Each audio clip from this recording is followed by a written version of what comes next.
ওকে, আমরা জানি যে অর্থাৎ এই অঙ্ক সবগুলো একই রকমের, সেখান থেকে আমরা 13-এর গটা করবো। আমরা জানি যে এই ব্র্যাকেটটাকে মনে করো, এই ব্র্যাকেটটাকে তুমি বি মনে করো, তার মানে এ বি সূত্র। তো এই সূত্র কেন আসবে? এখানে উপরে লেখা আছে দুইটি রাশির বর্গের অন্তরফল রূপে প্রকাশ করে। আমরা জানি এ প্লাস বি, এই সূত্র যদি করো, দেখো এই ব্র্যাকেটটা মানে একটা রাশি স্কোয়ার, এই ব্র্যাকেটটা আরেকটা রাশি, তার মানে দুইটি রাশির এটাও বর্গ এটাও বর্গ, দুইটি রাশির বর্গের মধ্যখানে বিয়োগফল মানে অন্তরফল। তার মানে এটাকে দুইটি রাশির অন্তরফল বা বিয়োগফল বলা হয় কাকে? এই সূত্রকে।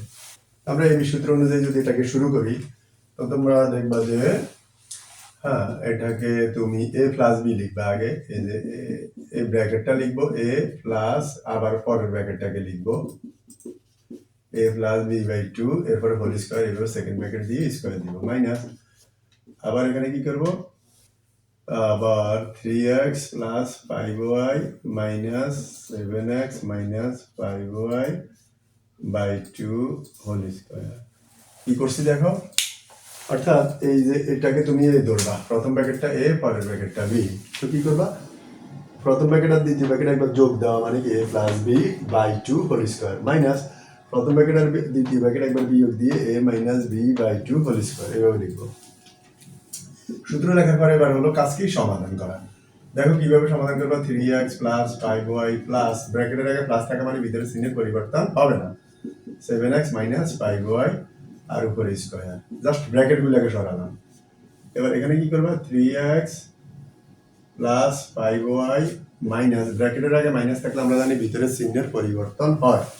কিভাবে পরিবর্তন হয় দেখো, এখানে আছে মাইনাস, হয়ে যাবে প্লাস, আর নিচে 2 উপরে স্কোয়ার। এই তো এবার আমরা যে কাজটা করব সেটা হলো, দেখো এটা 5y যোগের, এটা বিয়োগের। তো 3টা আর 7টা, 7 দিনে 10টা x, ব্র্যাকেটের বাইরে স্কোয়ার মাইনাস, আর এই দিকে যদি চিন্তা করি, এইদিকে কি হয় খেয়াল করো। হ্যাঁ, এই 3x এর আগে কোনো চিহ্ন আছে নাকি? নাই, না থাকলে তুমি কি চিন্তা করবা? প্লাস। তার মানে 3x প্লাসের 7x, তার মানে আমরা কাকে করবো? এই যে x x, এই অঙ্কটা আগে করবো, x x y y যোগ করবো। যোগ করলে কি দাঁড়াবে?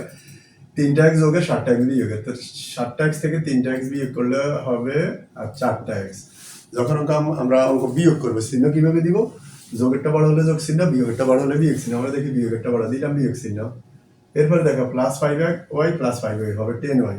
আমরা এখানেও লিখতে পারি প্লাস 10y। এখন দেখো এখানে লিখলে এটা আগে মাইনাস থেকে যায়, তাই আমরা এটাকে সুন্দর দেখানোর জন্য এখানে 10y কে আমরা আগে লিখবো, ব্র্যাকেটের বাইরে স্কোয়ার।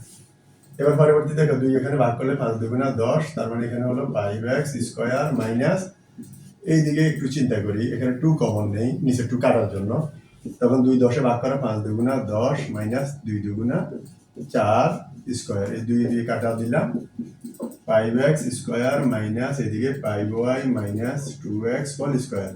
এটা প্রমাণিত, দেখালাম, সুখ যা লেখা লিখবা। ওকে, তার মানে কি? এই যে দেখো, এই একটা ব্র্যাকেট মানে এই স্কোয়ার বা একটা রাশির বর্গ, এই একটা ব্র্যাকেট মানে আরেকটা রাশির বর্গ, দুইটা রাশির বর্গের এই যে বিয়োগফল বা অন্তরফল রূপে প্রকাশ হয়ে গেল, বা দেখানো হলো, যা লেখা